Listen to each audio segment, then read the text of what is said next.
Hey everybody, so I'm going to be talking in a little bit more depth about how to use intake numbers. So I've encouraged you to have a system to track your numbers. Um, we've talked about the things that you should be tracking. Among them is your intake system. So let's do a slightly deeper dive on what does this information actually tell you. Are we doing it just because it's busy work? Or are we actually doing it because it gives us information that's super important in making important decisions about how to run your firm? If you don't have this data, you're guessing, and guessing generally doesn't work particularly well. All right, so the first category that you want to track is leads, right? How many leads? And you need to track them, all the leads, all the time. I don't care if one of your lawyers picked it up. I don't care if it was somebody talked to somebody in a grocery store and they turned into a lead. All of those need to be tracked all of the time. Now, 99% of your leads are going to come through phone or email, right? So generally you have one person who is going to be responsible for all that. And keeping track of it. But if for some reason a lead comes in from some different source, you need to have a system to make sure that that gets to the person who's tracking it, the responsible party. All right, so leads. I'm gonna mix these two a little bit because there's leads and then there's qualifieds, right?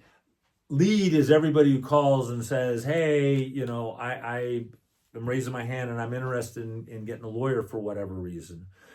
Qualifieds, there's a lot of different ways that people define that, but for our office, qualified simply means they have a legal problem that we deal with. So we're a criminal defense firm. We don't do family law, we don't do PI, we don't do immigration. We might refer them to somebody, but those would not be qualified leads for us because we don't do it. Or it's in a jurisdiction that we don't go to. We're in the Sacramento area. We don't go to the Bay Area. We don't go to LA. We don't go up north to Humboldt. It's not cost effective or efficient for us.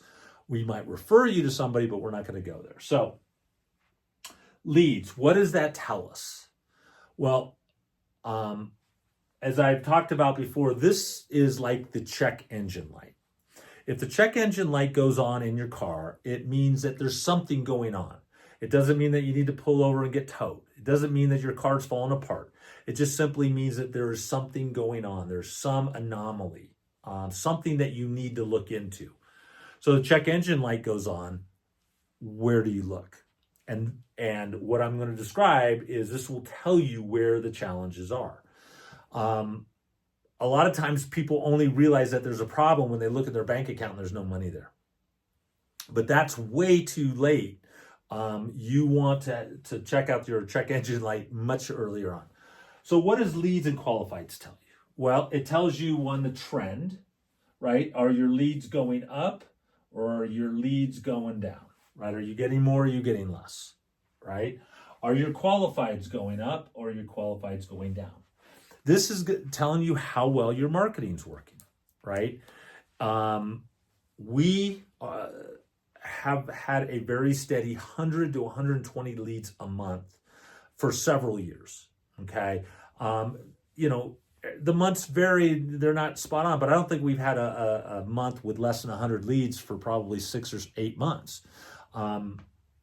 So for us, the leads are kind of stable. That's what we're looking for. All right, because we know our capacity and the way we are currently structured.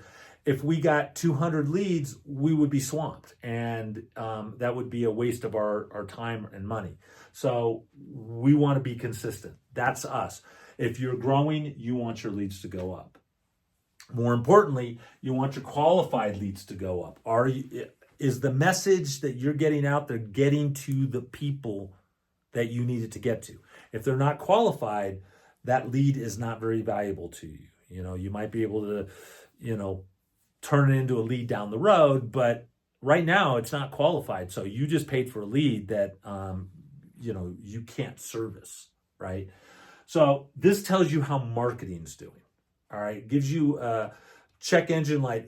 If all of a sudden your leads drop, what happened? Did Google change their algorithms? Did your website go down? Did something happen with your SEO? What happened? And you can start asking the questions. You know where to go. Okay. Sets. All right. Of the qualifieds, how many of those people set appointments? All right. Now, in a PI firm, you might do it all at one time. They call, you basically do your pitch and you sign them right there. Okay. So it would all be in one thing, or, at one time. It doesn't change the fact that it's a set. Once they go from I'm a qualified lead to let's talk about, working together, they become a set, right? And a show for that matter. But in our firm, we want people to come into the office. We have found that our conversion rate goes way up, 4 times as high if they actually physically come into the office. And the nature of our practice is we really do want to see people eye to eye. So how many of those qualifieds are being set for appointments? And we set a goal at 70%. If our number drops below 70%, I mean, I'm not talking 69, I'm saying, 60 in the 50s or whatever, we want to figure out what happened. So our leads might be the same, but all of a sudden we have half the appointments. So we need to figure out, is there a problem with the script? Is there a problem with the phone person? Is there something else going on? Now we know where to direct our energy and to take a look at, what we need to fix. So that tells you how well your systems are working. And what I mean by that is you should have a system. When someone sets an appointment, there should be a series of reminders. If it's not like 5 minutes from now, there should be, hey, you've got an appointment this morning. You've got an appointment today. Hey, an hour before, you have an appointment in an hour. Do you need directions? Do you have any questions about what you need to bring or whatever? There's a way to script those out and they can go out automatically. Good software will do that automatically for you. It'll send texts, it'll send emails, and then you can also call. We have an entire system for that. We are aiming at 90+%. Now, a lot of people think that they get 100% show. That certainly has not been our experience. But this tells you, is that system working? And if your show rate drops, it might be a problem with the way the appointment's being set. So it's not being set up so that they're likely to show. And it might tell you what's going on with your systems as far as the follow-up. And then the last, of course, is higher rate. That's your conversion. And we're aiming at 30%. So for every 10 people that show up to appointments, we're hoping that we'll get 3 clients out of that. That's what we're looking for, based on our script, based on our history, based on what we're doing, because we are very choosy. The first thing we assess is whether or not we want to even accept the case, because we have found out with problem cases and problem clients that the best time to get out is to never get in. So we're aiming at 30%, and if that number is not at 30%, then we might want to have a discussion about why. Why is it not at 30%? What's going on, right? Okay. Now your numbers may vary.